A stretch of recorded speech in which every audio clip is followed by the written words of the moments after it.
to you, man. It's been a while, man. It's cold now in Florida. Gleeful.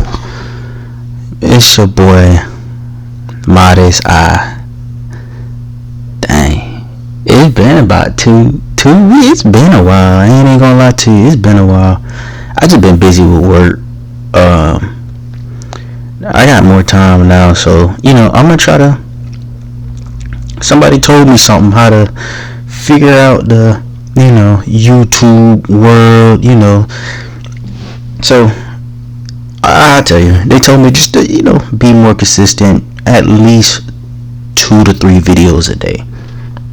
So you know what, I'm gonna get that to y'all. 2 to 3 videos a day, every day. I'm gonna grind like I used to every day on my gaming channel. I'm gonna bring that back as well, but having a Mac, yeah. Here's the thing with Mac, and I don't want to babble on too much.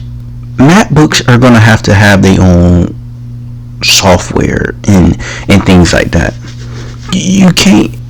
Apple can't come out with their own stuff and then block all the Elgatos and everything like that, and don't have stuff of their own. If you gonna block Elgato, come out with your own capture card.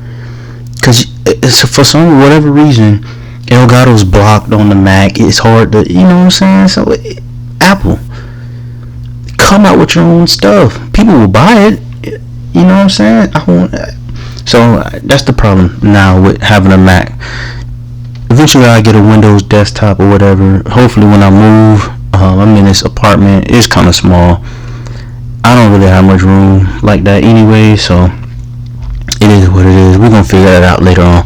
But today, welcome back. Let me turn my phone off. I don't need my phone going on.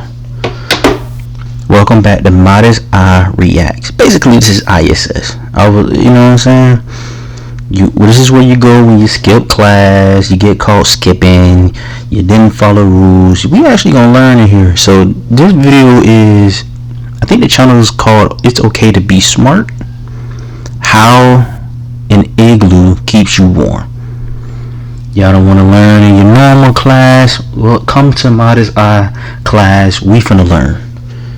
And I don't know what the sound. I don't know how to fix the sound because with Mac I've tried to, but everything's all the way turned up.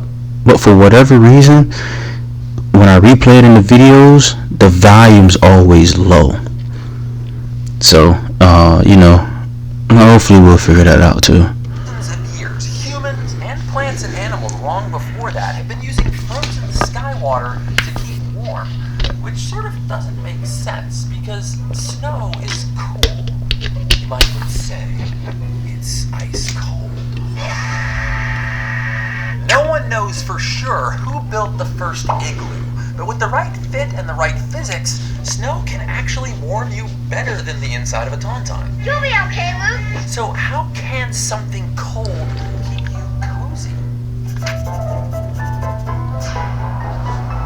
The vast frozen Arctic is one of the most forbidding environments on our planet. Yet the Inuit have managed to live there. Should I keep the subtitles? I'm gonna leave the subtitles on.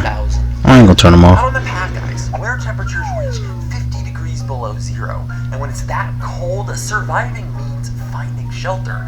It's not an area known for its forests, so nomadic hunters learned to build with the only thing available: snow.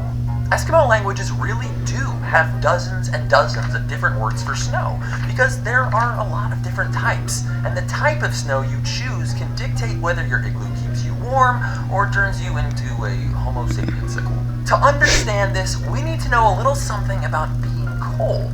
When your body temperature starts to plummet, you're feeling heat leave you. Cold can't move into your body. In fact, there's no such thing as cold. Where have I heard that before? Oh, right. Think of heat as an actual quantity of stuff. The more you give away, the colder you feel. And this trading of heat can happen in 3 different ways: by convection, conduction, and radiation. All 3 are at play in an igloo. A person inside will radiate body heat, which moves around the igloo by convection and is lost through the walls by conduction. This is exactly what happens in your house. Living insulation does the same thing. Fatty tissues liquids like blubber help stop heat transfer in whales and seals, but for animals who don't have as much junk in the trunk, they cover themselves in air. Sea otter fur, for example, is about 1,000 times denser than human hair. It's snuggly stuff. This is the softest thing I've ever felt in my life. You are adorable. But the secret to its insulation power is in its texture. Otter fur is spiky, so it traps insulating air molecules, and that is exactly what snowflakes do. Powdery, fresh snow can be up to 95% trapped air. This makes it an excellent insulator, but the same way you have to pack it in your hands to make a snowball, it isn't dense enough to build with. Now, solid ice, on the other hand, makes a good windbreaker, but it's too heavy to lift. Inuit hunters took the Goldilocks approach. The secret to good igloo snow is somewhere in the middle. Traditional igloo blocks aren't molded, they're cut out of the ground. That tightly packed ground snow is dense enough to hold up, but because it still has far more air pockets than a block of ice, it's light and still a pretty good insulator. As usual, animals figured this one out long before humans.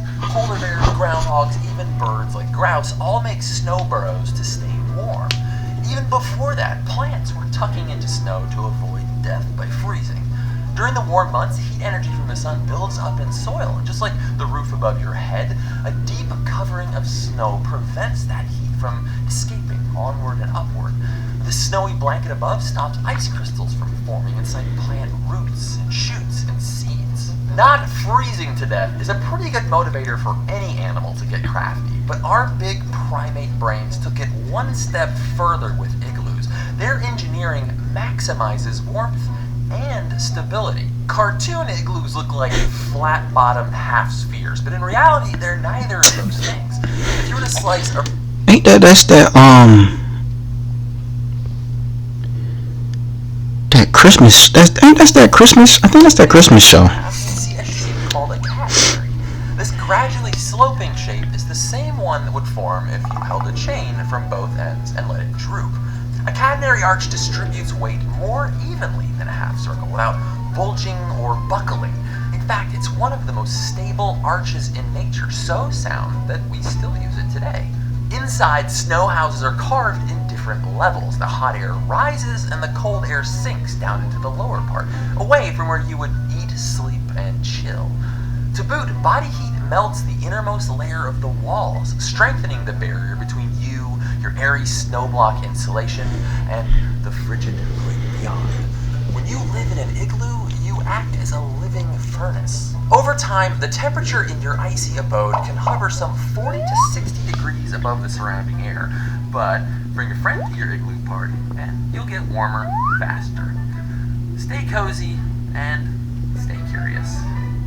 Hey, you remember that thing I said about Eskimos having all...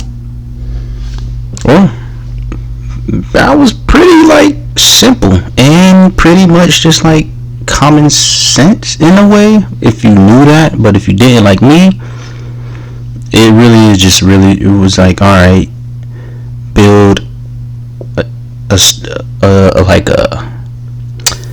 building out of ice to keep you warm in the snow. That's pretty much common sense, or not really common sense. I guess I'm trying to say it was that simple. It wasn't complex or anything like that.